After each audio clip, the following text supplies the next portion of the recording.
my name is Rachel and welcome back to my channel. So in today's video, I wanted to compare two investment platforms. So I will be comparing Vanguard and also Fidelity. So I had to make a decision on where I wanted to invest my money this year, which investment platform I wanted to use. And Vanguard and Fidelity both came up a lot. So I wanted to do a little bit of research into them to make my own decision about where I wanted to invest my money, but I also thought that information might be useful to you. So without further ado, let's get started. The things I will be covering in today's video are fees, fund availability, the app or website reviews, reputation and customer reviews, and then also my own personal decision on which investment platform I decided to go with. So, starting with fees, these are often so important to consider because obviously fees might feel small to start with, but actually when you're thinking about compounding interest, those fees can really add up over time and take away from your investments. So Vanguard is actually well known to be one of the cheapest investment platforms out there. They have very low account fees of 0.15%, so very, very low, and then their fund fees tend to be very low as well. So if you're looking for a low cost option, Vanguard could be right for you. Fidelity, on the other hand, has got a slightly higher account fee of 0.35%, which is still not too bad, and then their fund fees range obviously between the two different platforms. So just to give you an example of the fees that you might be expecting to pay, for Vanguard, a Lifestrategy portfolio, the whole investment fee for a year would be around 0.41%, so that's including account fees, dealing fees, and then any fund fees. And just to give you a comparison, Fidelity's cheapest portfolio has an annual cost of around 0.64% in total. So again, including account fees, dealing fees, and then any fund fees. But obviously there's lots of different funds available and all of them have different fees. So when you're looking at which platform to go with, look at the funds that you think you might want to invest in and look at the fees specifically for those, because that is where you're going to get your annual cost from, just to get the best idea. But if you're just looking in terms of getting the absolute cheapest deal, then Vanguard does tend to work out cheaper. However, perhaps getting the cheapest deal isn't the most important to you because there are other benefits that are available with Fidelity that aren't available with Vanguard.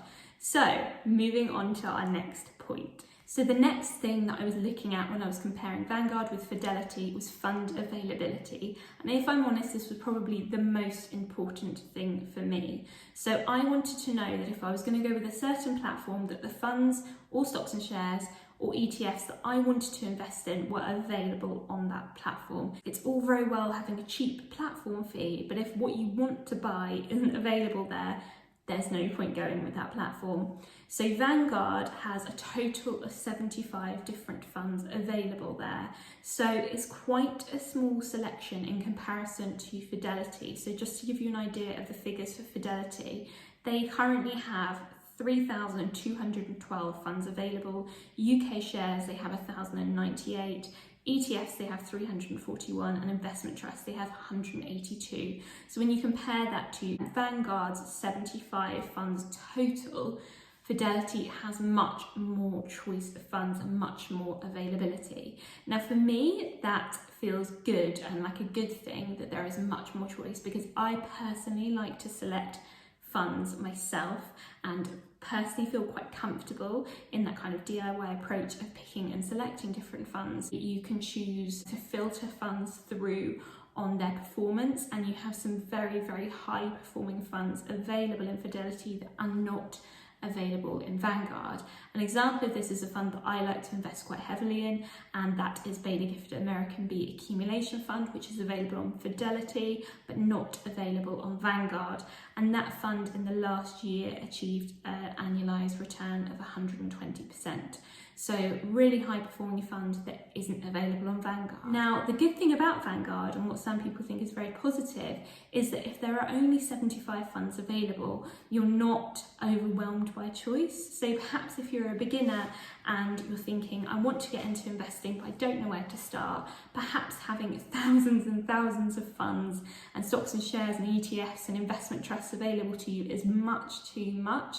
and perhaps an option like Vanguard where you can just put your money into a small amount of funds and there's not too many choices available. That might be a better option for you. And I guess the most important thing is that you're starting your investing journey and you're starting to build up that pot of money and making your money work harder for you and make more money. So it really is up to you in terms of which funds you want to be investing in. But I personally like to have lots of choice and like to choose slightly higher risk funds that have bigger returns, and there are more of those available on Fidelity. However, with Vanguard, you can choose to go with their aggressive approach, which is a more high risk approach, in the hope that that would bring you more money. So there are those options available there, but I do like the choice better on Fidelity. So the next thing to look at is apps and also their websites. So Fidelity has an app which has a rating of 4.5 out of 5, and that's based on 6.2 thousand reviews. So that is an app that you can obviously get on your phone. It's very highly regarded. You can look at your investments on there at the click of a button, really. Whereas Vanguard does not have that availability at the moment in the UK. So they don't have an app in the UK, they just have one in various other countries. I think you can probably get it in America, but it's not available in the UK for download at the moment. I did try and click on it and see what happened, but it wasn't an option at the moment. However, it's said that Vanguard's website is very, very easy to use on a mobile as well. So perhaps if you're not looking to be looking at investments every day, or perhaps buying and selling investments on your phone, perhaps you don't need an app really. But just to say that if an app is really, really important to you, then Fidelity do have an app, and it's quite highly rated at 4.5 out of 5, because I know sometimes when there's apps available on certain companies, when the app isn't very good, it's almost not worth having the app at all. But 4.5 is quite a good rating. Now, the next thing I wanted to talk you through was customer reviews, and then also just general reputation of these two investment platforms. They both have brilliant reputations. They're both very big investing platforms, and they're both safe places to be putting your money. So I don't actually at present have an account with Fidelity or Vanguard. I have no personal interest in recommending either of them, and I haven't used their service presently, so it would be unfair for me to comment on that. So I've looked at a few different sources to compare the two. So I've looked at Trustpilot, NerdWallet, which.co.uk, and then I've also had a look at the Times Money Mentor, just to see and get an overall feel of what people think of Vanguard and then also Fidelity. So on Trustpilot, Vanguard has a review of 3.7 out of 5, and Fidelity has one of 4 out of 5 on Trustpilot, so quite close there. On NerdWallet, Vanguard has a review of 4 out of 5, and Fidelity has one of 5 out of 5, so a bit stronger there.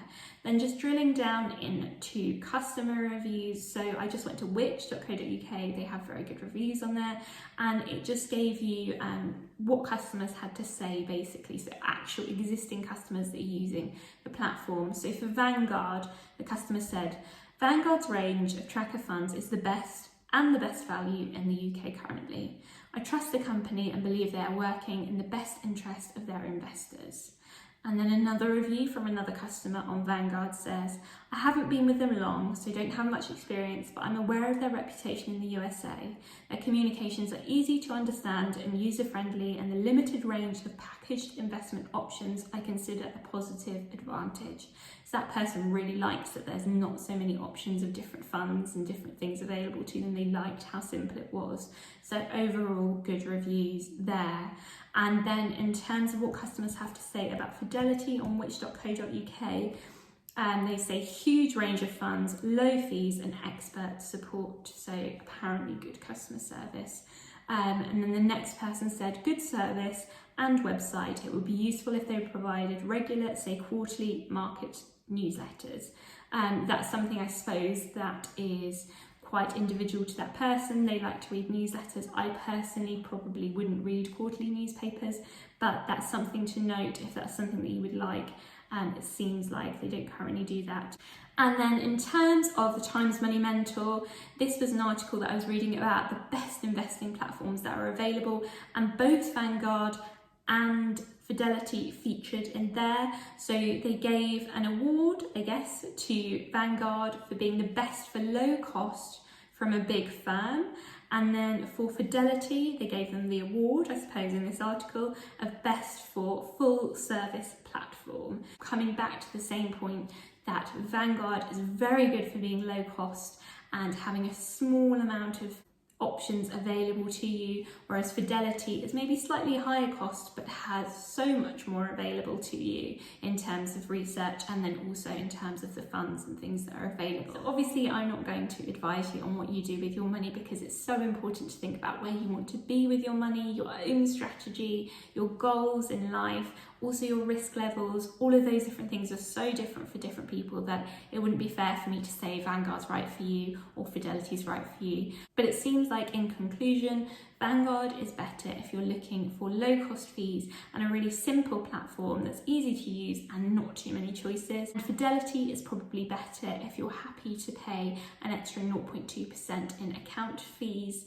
And then also if you're looking for more availability of funds, more availability of research on the website, if it's important to you to have an app and to be able to look at your investments daily and those kind of things are really important to you, then perhaps Fidelity is the better option for you. I wanted to say that for me personally, I don't know if it came across in this video, but I will be going with Fidelity for this year. I think Vanguard is absolutely awesome and I know lots of people that are very, very happy with them.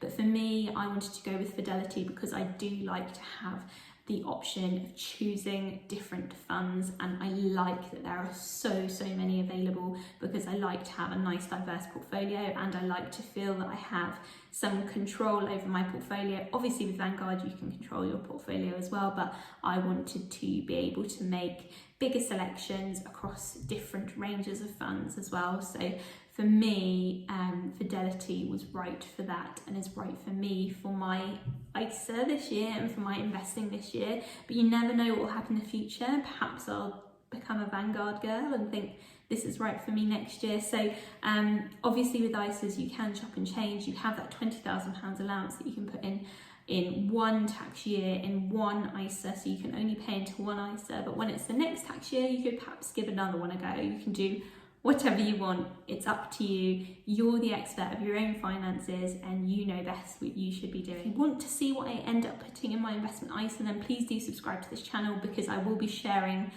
all of that because I find it really interesting and I really enjoy sharing it too.